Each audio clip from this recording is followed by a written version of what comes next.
bakunzi ba Radio Black FM ndongeye ko hamwaramutse nongeye ndabaha ikaze muri studio za Radio Black FM ndabibutse yuko uyu ari wa mwanya mwiza w'intahe zanyu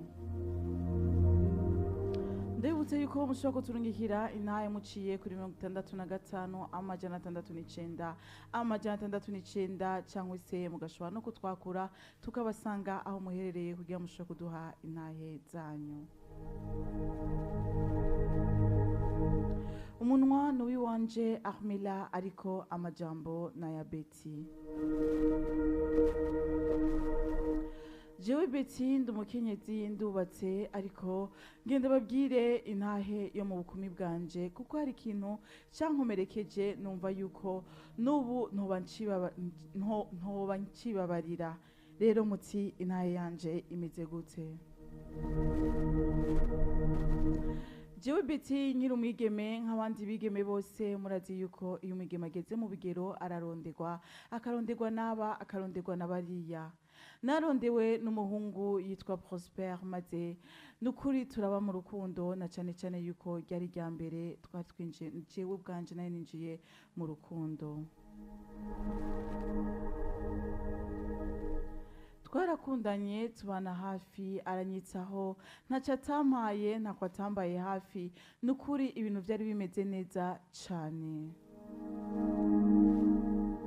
Ariko ibintu byose byaje guhinduka ku munsi uri hano ku munsi wa gatandatu aho nari naduze nategerezwa kumanuka ku munsi wa Mungu maze ndaza nja kuraba Prosper aho yaba nkuko byari bisanzwe ariko nari naje ntamuteguje. Ikibazo cyaje kuba niki?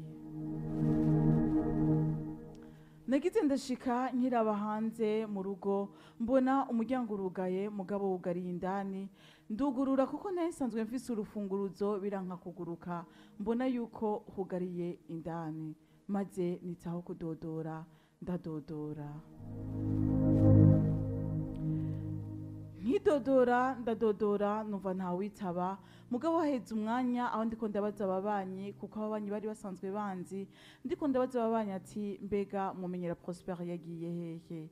Erega ababanyi niko kumbwira ati Prosper ari indani. Nkibaza nti none Prosper kubera iki ndamutelefona kubera iki ndodora kandi ari indani ntanyitabe? Erega nasubiye inyuma ndasubira ndadodora mbona umukobwa aje kunyugururira yambara igitenge mu mabere. Ndabibutse yuko jewe na Prosper twatumaranye igihe kirekire nukuri Prosper namukunda nkuko nikunda. Sinanibaza yuko no musanganye n'undi muntu, sinanibaza yuko no musanganye n'undi mukobwa. Uwo mukobwa akiza kunyugururira yambajije ngo ushaka iki? Ndambwira ati ndondera Prosper. Aca arahindukira ntiyavuye mu muryango arahindukira abwira Prosper barakurondera. Prosper aje yaruguruye umuryango araraba abona ni jewe acambaza ngo ko waje kare. Ndamubwira nti mama yambwiye yuko nushobora kumanukana ibintu uno musi nyene sinabaye nkiza ejo kwa Mungu mugabo namanutse uno musi kwa gatandatu. Prosper arancambwira ngo taha ngo turaza kuvugana. Narabuze icyo ndi bukore narabuze icyo ndi buvuge ubwo nyine nambwiye ngo taha turaza kuvugana nakase nsubira inyuma ariko nsubira inyuma umutima warandiye bibi ngorane. Uwo mukobwa nari nsanzwe ndamuzi mu quartier maze ntuma ko abantu bose ndatuma ko abagenzi biwe bose kugira bashobore kuza kudodora bamenye yuko uwo mukobwa ari ngaho. Nabikoranye ikibi kibishe nabikoranye inzigo nari numva yuko no mumaramaza kubona yashoboye kuryamana n'umufiance wanje kubona yashoboye kurara ngaho muri iyo nzu na cyane cyane yuko nari namuzindukiye Prosper. Abagenzi inshuti mbere n'abavyeyi biwe baraza badodoye mbere Betty asubira kuza Claudine asubira kuza yugurura asanga n'abavyeyi biwe. Nararyohewe kubona ingene atangaye nararyohewe kubona ingene amaramaye nararyohewe numva birandyoheye cyane ku rugero rurenze kuko nari numva yuko ndamusubirije ikibi mu kindi ariko sinarinzi ingaruka mbi yavyo. Claudine abavyeyi biwe bamukweze yambaye uko nyene, ni kuvuga yari yambaye igitenge mu mabere. Mama we yaciye amufata ukuboko aramukwega, kwega nyene umwana wumva ishavu, aramukwega agenda aramukubitira mu ibarabara. Murazi yuko ivyo bintu bibereye mu masite, abantu bose baca baza bashengerera.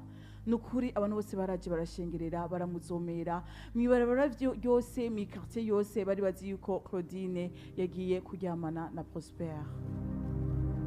Ikintu Prosper yakoze, yarambwiye ngo uri umurozi. Yambwiye ngo wari gupfuma wica umuntu hagukorera umuntu ikibi kibishe nk'iki. Nukuri Claudine ntiyasubiye gusohoka, yabaye ingorane muri quartier, abantu bose bamutera ivyatsi ku buryo afata ingingo yo gushobora kuduga. Amaso yabayayo yo kubona Claudine. Maze uwo mwanya vyarandyoheye, ariko mu nyuma caje kuba igikomere ku buryo numva yuko mbabaye cyane kubona ivyo bintu nakoreye uwundi mwana. Numva ndababaye, nivyo abantu bose baguma bambwira ngo nakoze ibintu vy'ubuhizi, ariko nukuri narababaye ingene bamufashe nabi inyuma yaho. Nivyo nashatse kwihora, ariko nihoye nabi, namwononeye ubuzima bwiwe bwose. Prosper ntiyaba yagisubira kumvugisha, ariko icambabaje sico. Icambabaje n'ubuzima bwa Claudine nononye. Icambabaje nuko Claudine yaciye atandukana n'abavyeyi, ntiyasubira kubana n'abavyeyi. Gushika uno munsi ndacarondera Claudine kugira nshoboye kumusaba imbabazi. Nivyo ndubatse, mfise abana 2, mugabo ndababwire yuko ico kikiri igikomere kuri jewe. Nagire mbwire abana b'abakobwa abari bo mpanura. Hari ibintu dukora tukabikorana inzigo, hari ibintu dukora tukabikorana kwihora, hari ibintu dukora tutazi ingaruka yavyo mbi, ariko ugasanga yuko bije konona ubuzima bw'abandi bantu. Rero tube turaba ivyo dukora, nivyo yakononeye ubuzima uwo musore, nivyo yakubeshe, nivyo yaguhemukiye. Mugabo nawe ugira umwishure gute? Mbega ugira umukoreye ivyo yagukoreye?